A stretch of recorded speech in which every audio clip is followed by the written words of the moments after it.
Okay, so hello everybody and welcome to HR 360's webinar on managing employee anxiousness. It's wonderful to see some familiar faces and some new ones too. I really do look forward to engaging with you today. So as a business, HR 360, we are extremely passionate about supporting business leaders with really managing the full employee life cycle. And we hope that today's discussion on helping managers support their employees with employee anxiety and how to manage that process will be helpful on your journey as business leaders. So before we begin and get into all the introductions, just a reminder to please mute all of your microphones, and we will have a Q&A. Hi, Terence. Hi, Terry. Hi, everyone. Cool. We were just about to get started. We were just welcoming everyone. We've got lots of people on the call who we know well and a few new faces as well. So we're looking forward to chatting to everybody. I was just reminding everyone that just to keep your microphones on mute, please.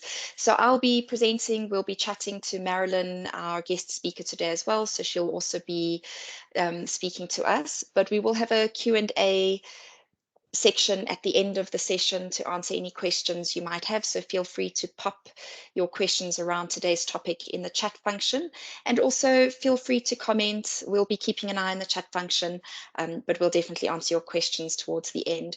And if we do run out of time or there are too many questions, please feel free to connect with us after the session, and we'll set up some time to meet with you.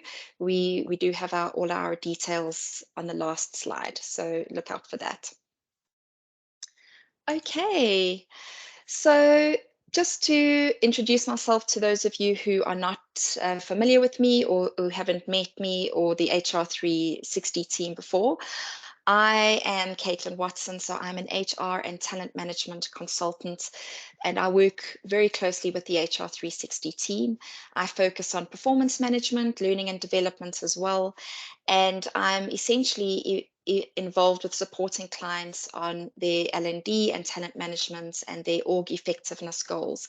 So I support with coaching, I run development workshops, I support with goal setting, I support with different aspects of the employee life cycle, and the purpose of my role is to help businesses achieve their people goals.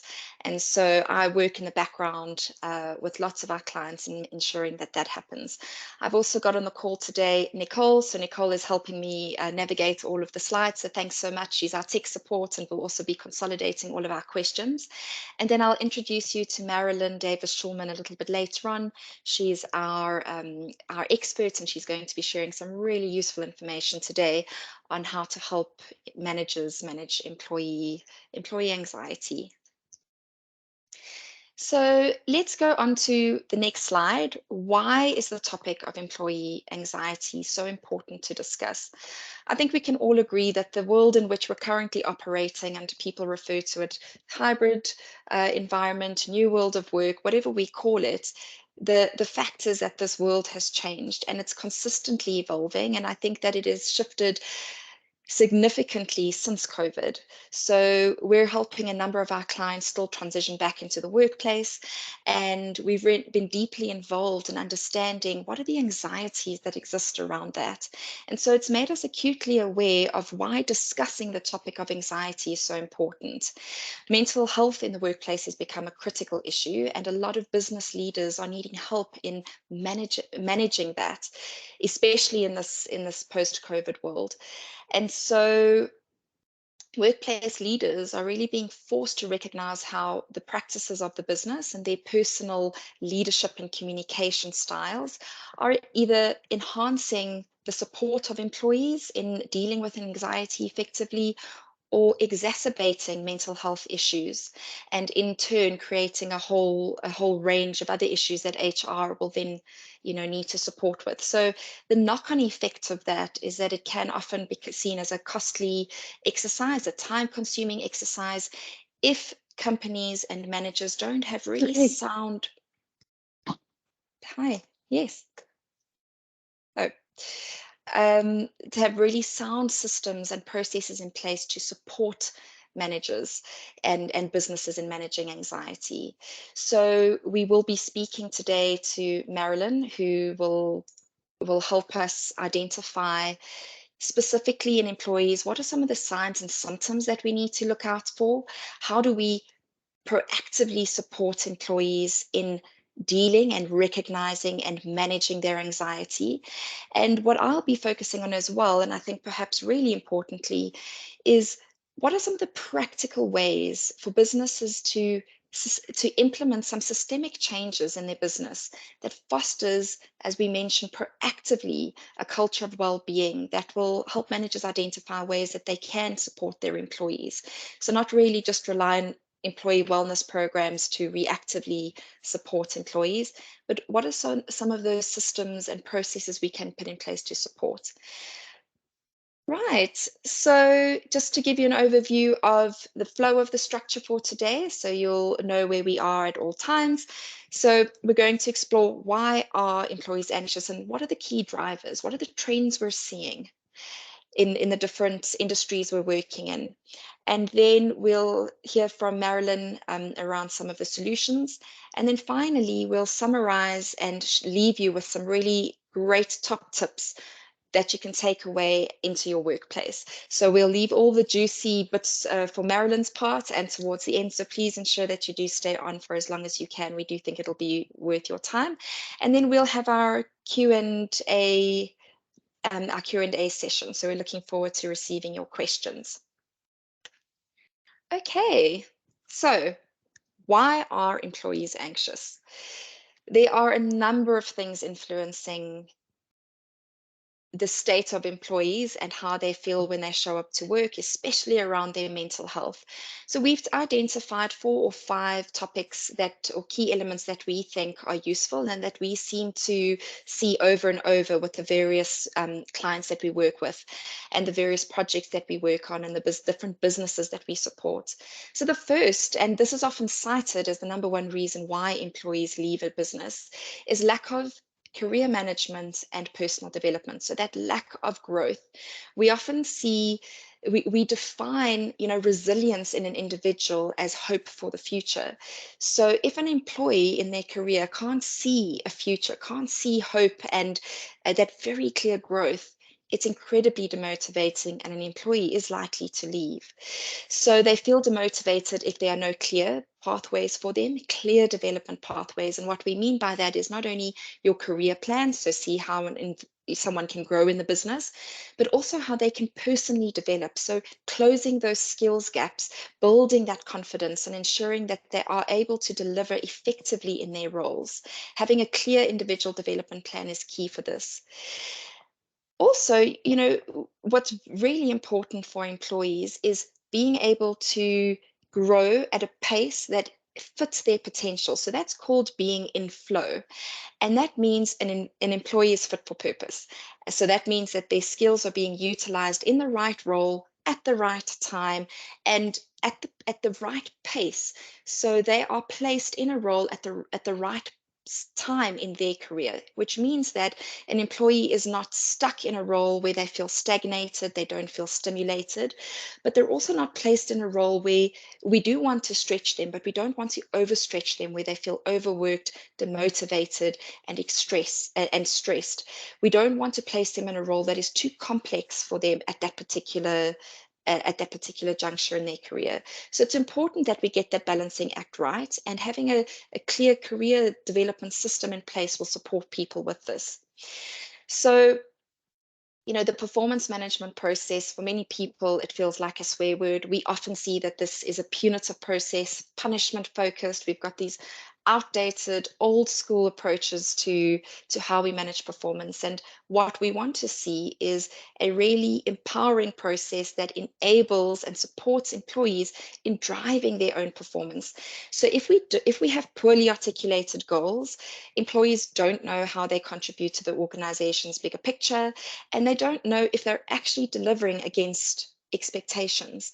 So that creates a world of anxiety, especially if we look at an employee who now doesn't know if they're doing a good job or they don't know what their performance metrics are.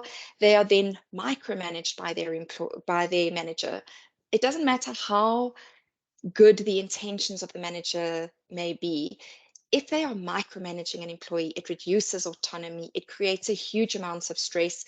The employee often feels that the only time they're then called into, into a meeting with an employee is if they are in trouble. And in fact, I had an interesting comment by my husband this morning, which makes me think I need to do some additional HR coaching and maybe start shifting the way he and his business views HR. That he said in his career, I think the last time he's engaged with HR was about 15 years ago, and today is his first connect with his HR team.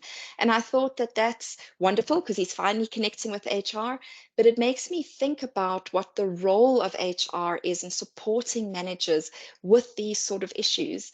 And some of the solutions we'll discuss, especially with Marilyn, around what is the role of the manager and an employee in supporting themselves with managing anxiety. It's I think there's an opportunity for HR here to really support organizations and employees in managing anxiety and also managing performance to reduce anxiety, and really break down those silos. HR is there as a support function and should be leveraged as often as possible. So there's irregular one-on-one employee manager conversations. If we're not engaging regularly with HR, or we're not engaging regularly with our line manager, we don't have an opportunity to create trust. We then don't have an opportunity for an employee to highlight to the manager, when I'm actually struggling, I'm not okay, I need your support. So if that system isn't in place, it's very difficult to build that holistic and trusting relationship. And then I think very importantly is the consistency with which we show and set up these systems. So how do we show up to work daily as a manager? Are we creating that safe space for an employee to come and share what they need to share with us so that we can appropriately support them? So that consistency is critical. It's only through us showing up consistently and using the tools we have available consistently and applying and managing the processes consistently do we start to see employees build trust in those processes, and they will continue to use them effectively. Next slide, please, Nicole. Right. Something very basic that we're seeing, and actually this is where it all starts, is our org structure. So is our organization designed and structured in a way that supports employee growth, development, and supports employee success? Something as simple as poorly written job descriptions. Very often, job descriptions don't reflect the actual workload of the employee. So employees are feeling like, gosh, there's this scope creep. I keep doing more and more, but I'm either A, not remunerated appropriately for it, I don't actually have the required tools or support for it. So they feel leaving, burnt out, stressed, overwhelmed. So having a clearly written job description is key. Too many employees reporting into a manager, it's like I often think about a teacher. If you have got too many students in a classroom, how do you give that individual support and attention to those students that they need to flourish? And it's the same concept with a manager. If a manager has too many people reporting into them, they can't have meaningful performance conversations. And so ensuring that we have the appropriate number of layers and the appropriate support will help a manager have those conversations and be able to support employees with issues such as anxiety. And then this is a topic I'm really passionate about, and it's something, since I've been exposed to it, I've seen it prevalent in a number of organizations that I've worked with over the years. What we start to see is if an employee is not having these regular conversations, they're in a job where they feel overwhelmed or stretched or bored, they don't have development plans where they feel that they can't grow and close any skills gaps, we start to see employees experience something called imposter syndrome. In fact, over 70% of people experience it, regardless of the level of your career, where you are, how senior you are, how junior you are. A lot of people struggle with this. And that is essentially the belief that you don't really know what you're doing and that it's just a matter of time before someone finds out. Because a person can feel anxious and overwhelmed, they're not seeing things clearly. And so even a high performing employee can feel that they're not delivering and that they don't feel good enough. And so if we don't have these systems in place to support employees, to show them that they are delivering, to have those performance conversations, they have a high level of anxiety, and this often happens to high achievers, and they can then experience imposter syndrome. So we've got some tips and tools for managing that a bit later. And then finally, change management. You would have heard the term. Some people love it, some people hate it. But poor change management practices can really impact an employee's experience. And if you think about the amount of change that we've experienced over the last few years, not only COVID, but I think what's happened with Brexit, what's happening in the EU, what's happening here in South Africa, situations, political landscapes are changing constantly. Those are all external pressures that are adding to the complexity of arriving at work.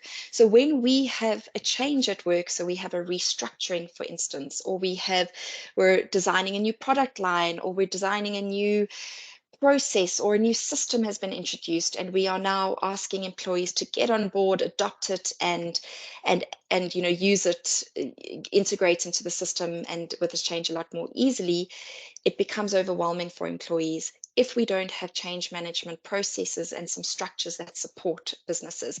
I'm mindful that not all businesses have the luxury of beautiful change management plans. We're not saying that at all. What we are saying is that there are a few fundamental practices that we need to think about when we are communicating a change. And doing a little bit of work around understanding what is the impact of that change on people. Once we understand whether it's a significant impact, and a reminder that for some individuals, a change might seem insignificant. Oh, I've done this plenty times before. For others, it's completely overwhelming, because each person, especially a manager, will have a different level of insight and exposure to what's happening in the bigger business to an employee. So we can't take for granted how an employee will cope and manage with that change without putting some sort of structure and process in place to support them. Because again, they will start to trust that structure and process if it is consistent. So there's a really nice model that we use called that's been around for a long time, called the Kubler-Ross change curve, and that is linked to understanding where an employee is on their journey. So with any change, some employees might have denial, shock, they might be angry and bitter, they might sort of get into the slump and feel quite depressed, and some employees will quite easily transition up that curve to experimentation and acceptance of this curve, to say, you know what, this change is happening, I'm moving on, I'm making it work for me, I can't change it, and that's okay, I'm going to just make it work. So understanding how employees are impacted by that are key to avoid them sitting in limbo where we communicate too quickly, or we don't communicate enough, or we haven't communicated the support that's available. And a lot of businesses are going through different iterations of change. So it's important that we think about what that impact is, and really start to just focus on some practical tools that we can use. Okay, thanks, Nicole. So enough from me about the organizational component. I'm really excited to introduce Marilyn, who's going to be contextualizing what anxiety looks like in an individual. So when this person arrives to work and we're starting to see some shifts in behavior, we're starting to see anxiety present itself, what does that look like? What is happening in that individual's mind, and how managers can practically support their employees in managing that. So Marilyn, thanks so much for joining us. We're really excited to have you. I don't know if you want to chat through your bio. We had to shorten it. Marilyn has got many, many accomplishments and so much experience in the clinical field, the clinical psychology field. So we just picked out a few bits and pieces. Marilyn, would you like to take us through that, or would you like me to go and pick out a few pieces? Do you want me to read it? Serious?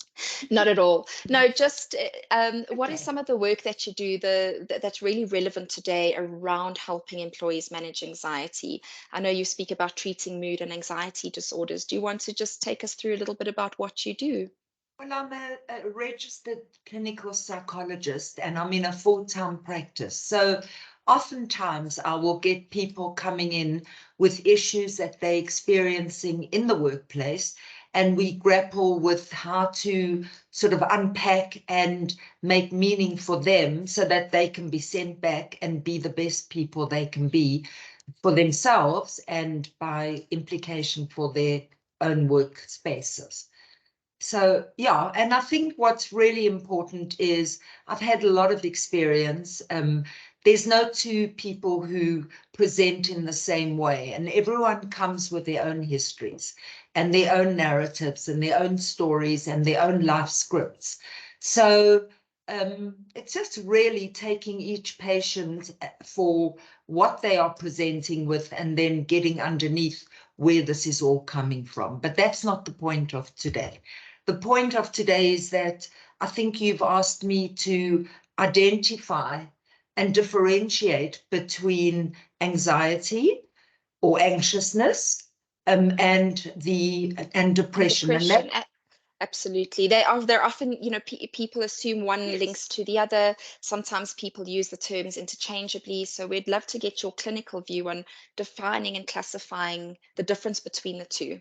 certainly. So just clinically, anxiety disorders are one of the main group of dysfunctioning or difficulty functioning that we actually see in clinical practice. It's very different from depression, which is a mood disorder and falls into another category. But of course they're linked. They're always linked because that's the nature of who we are. Because if a symptom of anxiety is avoidance, then avoidance can lead to depression. So we can't silo these disorders in terms of mental health. And as you said rightly earlier, mental health is a critical aspect for consideration in the workplace. So the reason is our fundamental landscapes are in constant flux. And it's not linear, it's dynamic. We come as part of another system, a home system, children, we lose parents, we have crises. So I think to simplify this for everybody who's on this call, I'll just run through some of the symptoms on how to recognize what anxiety looks like, and a little bit later what depression looks like, and we can look at the links. So basically, what's quite interesting is a lot of people suffer from degrees of anxiety. So the biggest worry probably would be someone who's diagnosed with what we call a GAD, or generalized anxiety disorder. But there are degrees of anxiety. So I can wake up one day and something happened last night and I carried that anxiety into work, and it shouldn't really disrupt my working life. But if I'm presenting with a full-blown anxiety disorder, which I can manage, and I'll explain how we do that, I am going to be one of those people who, I think the stat was 30% of our working population do present with elements of anxiety within a 6-month period. So it's not something to be ashamed of, or feel stigmatized, or feel sort of pushed to one side. It's something that the person needs to be aware of what's going on for them, and that's their responsibility. And likewise, managers need to be available to be able to pick up, and I'll hopefully be able to help you with that, and for them to be the manager they would like to have, which means being open to people who, for whatever reason, are going through their own difficulties. So just clinically, anxiety, we look at physiological symptoms, in other words, those that occur within our bodies. We look at psychological symptoms, so what manifest how we think about things, and then of course the behavioral symptoms. And just the physiological symptoms for someone who's really going through a hard time and suffering from anxiety is sweating, trembling, unsteadiness or dizziness, a sense of zoning out, like you're there but you're not there, can feel nauseous, can have tingling extremities, can be breathless, have rapid heart rate, sweaty palms, muscle tension. But those are all just words. How do we actually identify it, because that's going on inside the person. So psychologically, what the manager would most likely see is someone who is irritable, agitated, restless, inability to focus, easily fatigued, an inability to follow through on tasks. And I actually heard an interesting phrase, I didn't know it before. There's something called presenteeism, where the person is coming to work, they're showing up, but they're not fulfilling what they're required to do, which has a cascade of issues. That's presenteeism versus not showing, like calling in sick and getting a sick note. So that's absenteeism. But the, and then of course the behavioral symptoms for that person. Someone who has difficulty falling or staying asleep. So some people can fall asleep, but then they wake up in the middle of the night and the thoughts start and it keeps them up. And then the next day at work, if they do go, they are less than functional. A lack of energy, restlessness and feeling keyed up, feeling tired all the time, apathetic, difficulty concentrating, and your mind just going blank, like you were doing something and you can't remember what you were doing. And then you start thinking, what is wrong with me? So remember that our thoughts also create our reality. The mind is such that there's a link between the mind and the body all the time. There's a reciprocal feedback loop. So as we think, so becomes our reality. And the essence of anxiety, it's our bodies responding to a perceived or a real threat. Very often it's perceived, it's felt.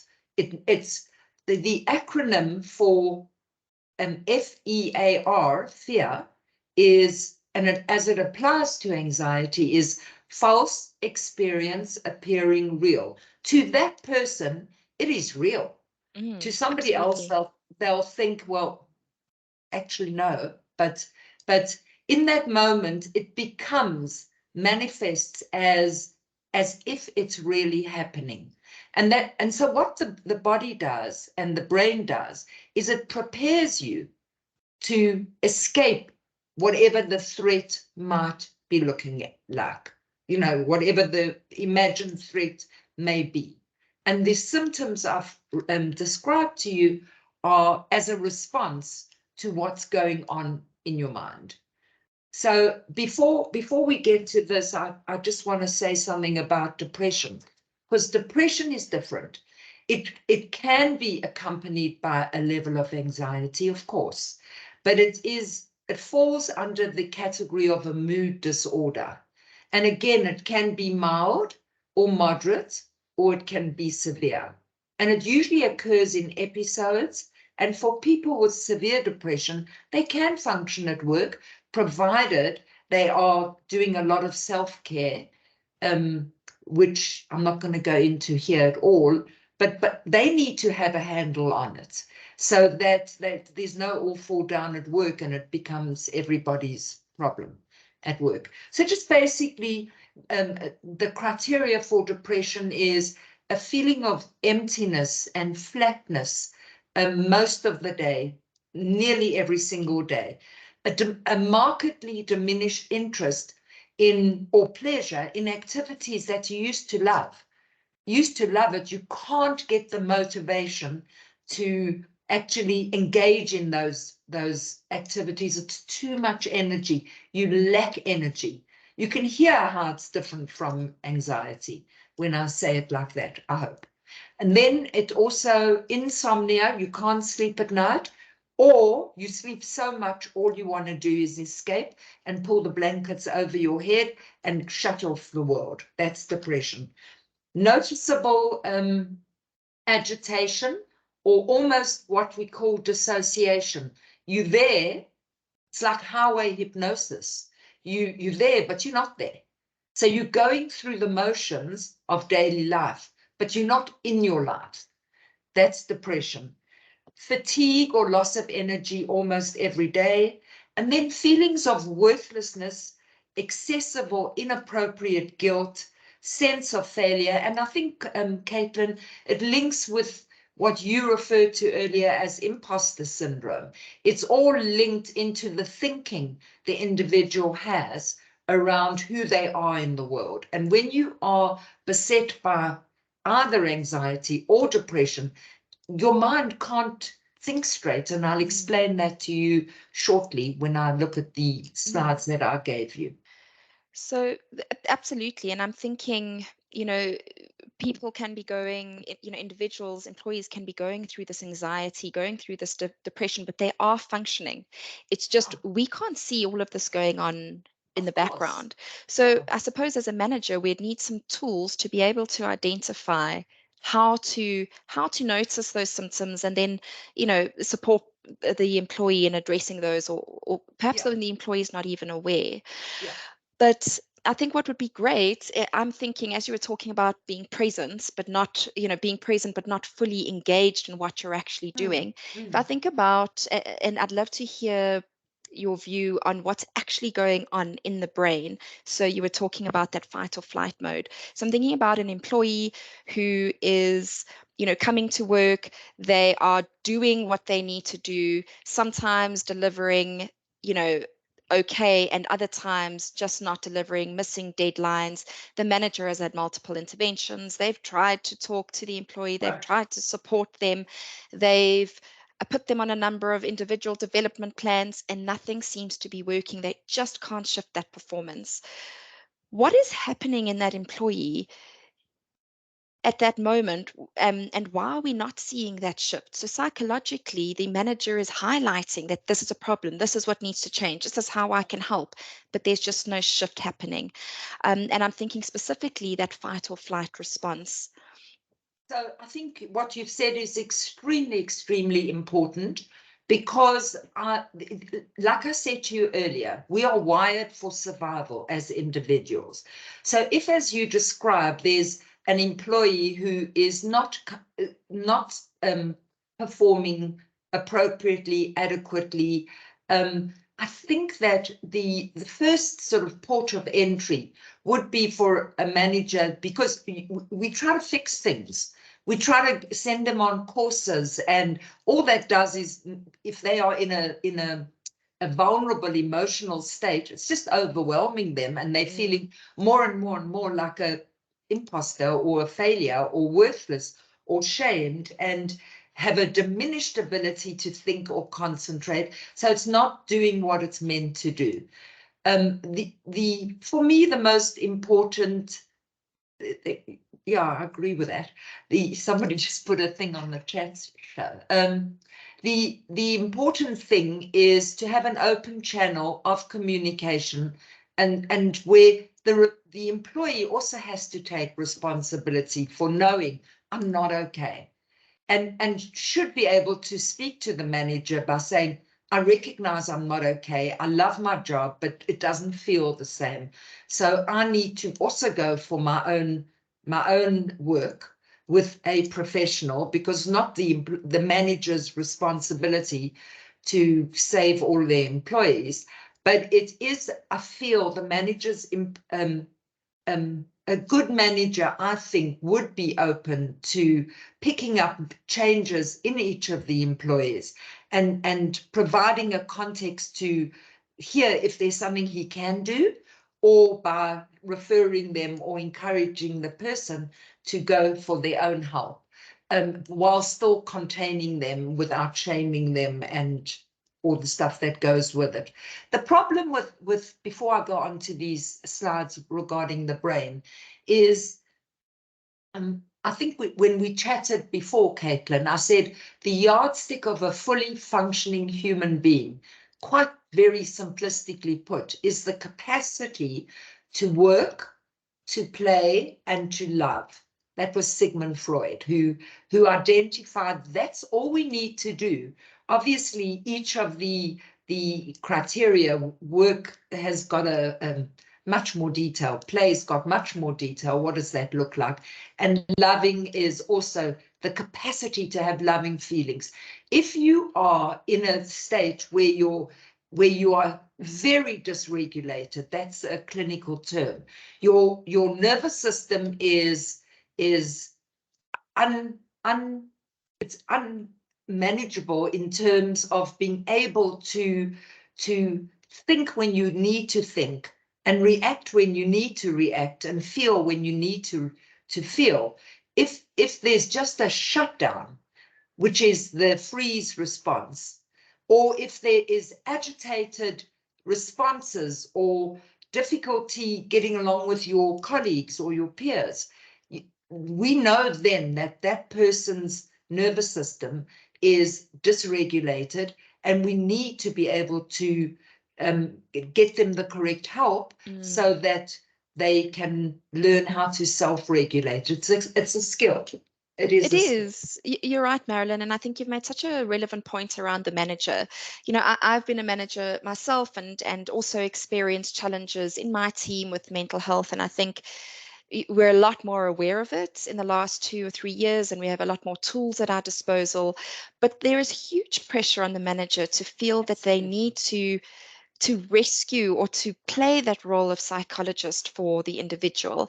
And so I think knowing the difference, and knowing when it is appropriate to refer an individual, and as a manager to know that that's okay. I don't have to have all the answers.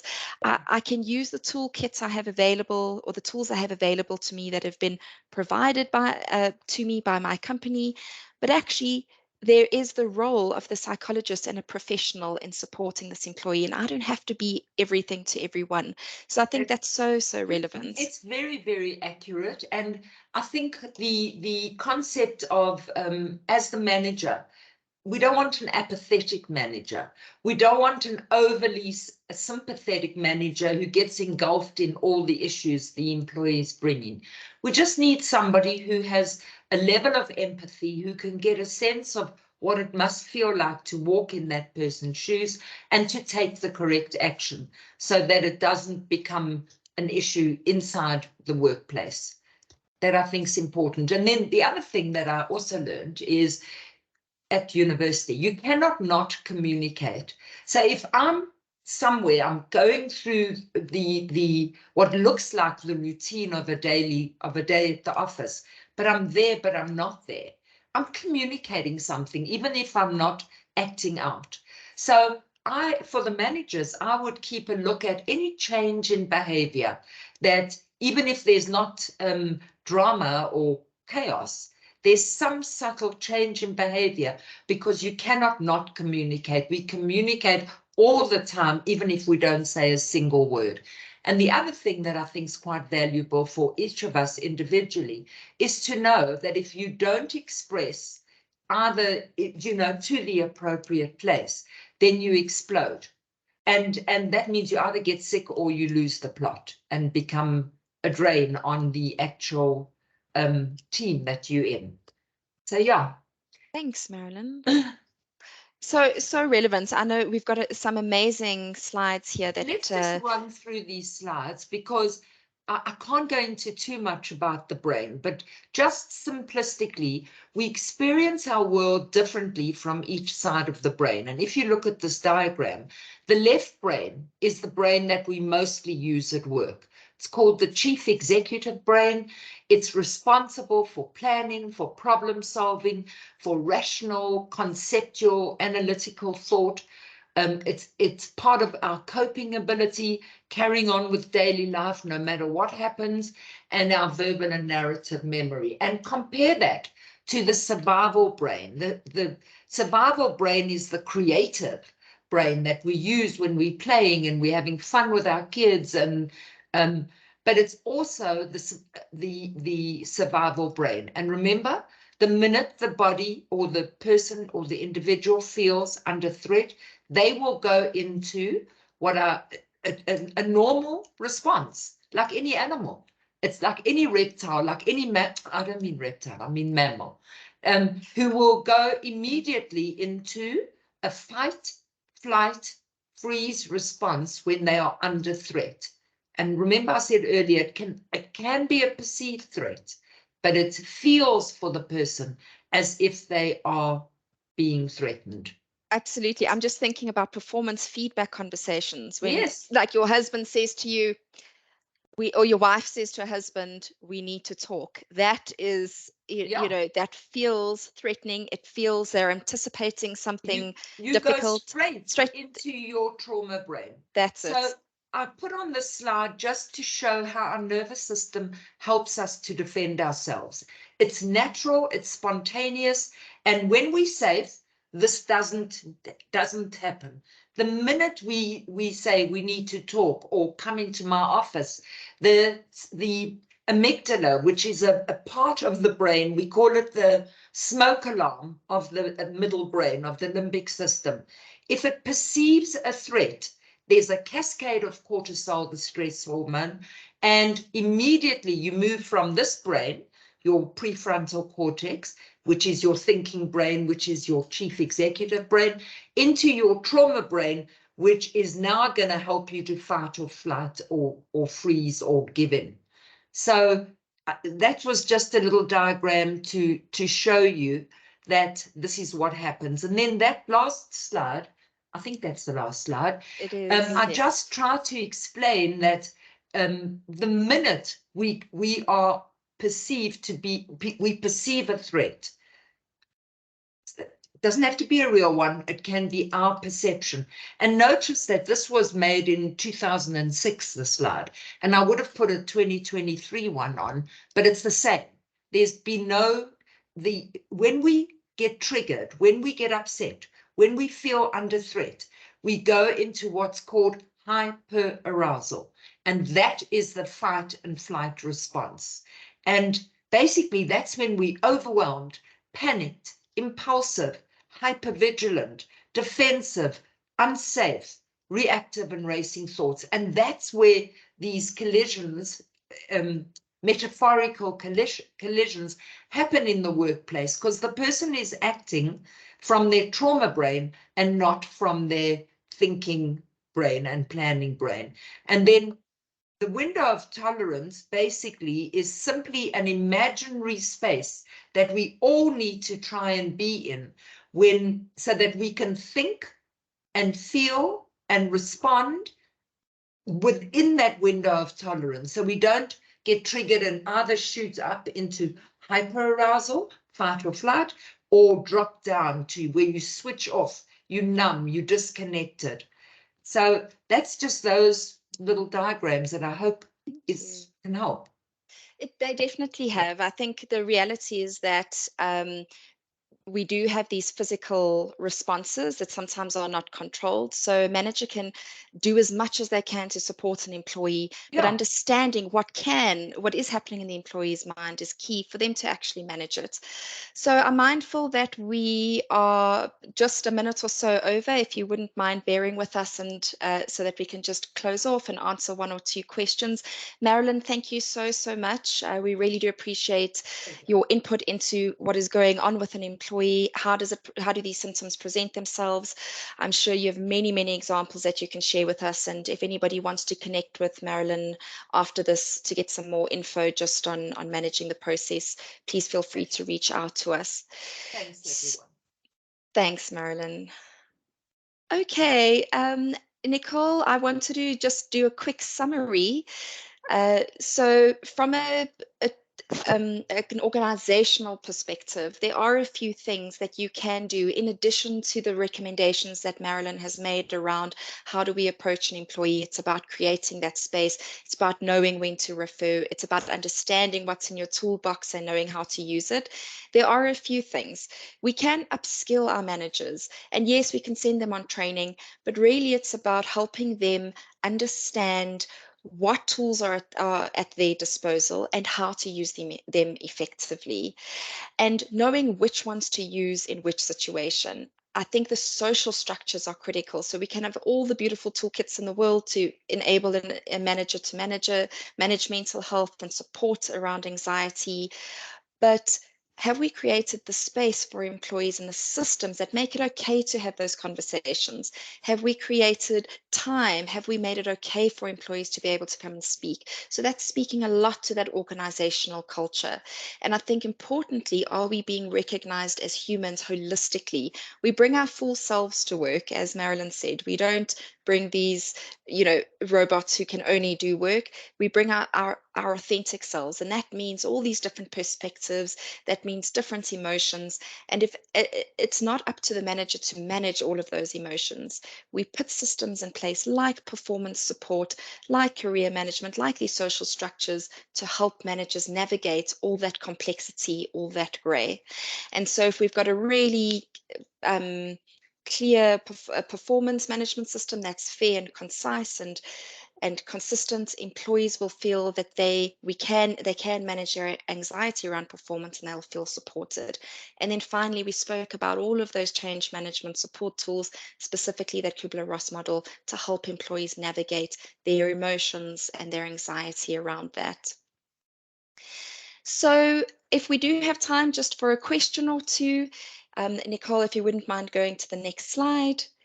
So we did have someone request, and you're welcome to pop your question in the chat function. Zagiri, I see that you are typing. I'm not sure if that is a question, but feel free to pop them in the chat function. So this individual wanted to know how the use of social media in the workplace impacts employee well-being and anxiety.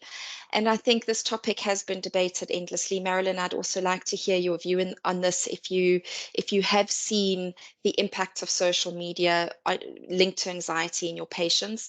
But social media at the moment is pervasive, so we can't escape it. We've got multiple communication tools, especially now that people are working remotely.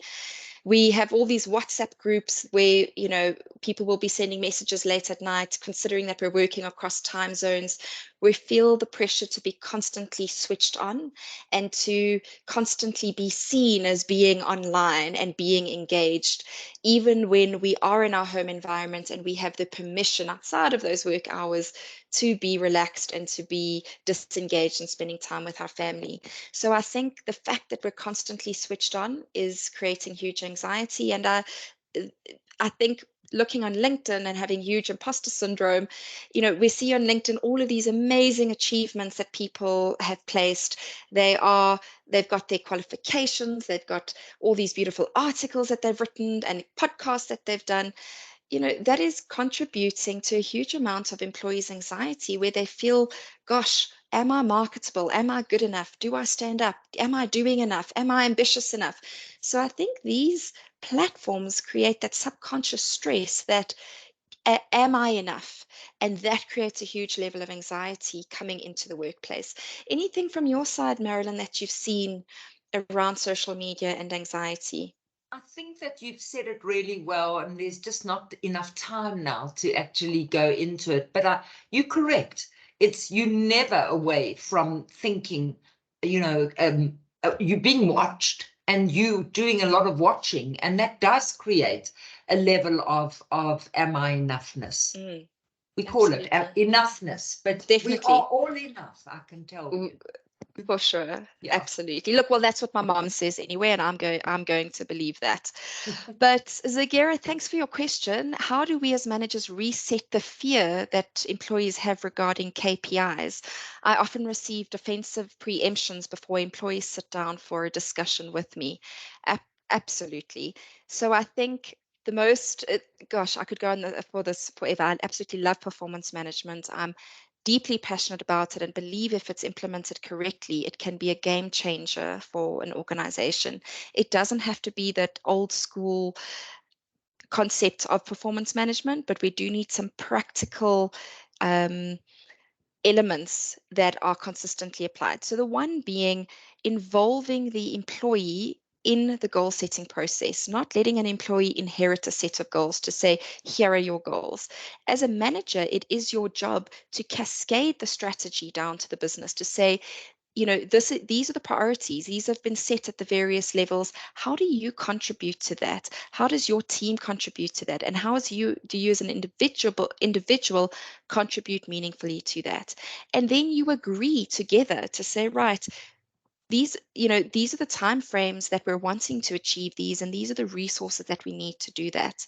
How do we achieve that? When do we do that? Let's consult, let's negotiate, let's agree the time frames and what those metrics are. Are they realistic? We then calibrate those goals with other departments to say, yes, this is achievable, this makes sense, this is relevant.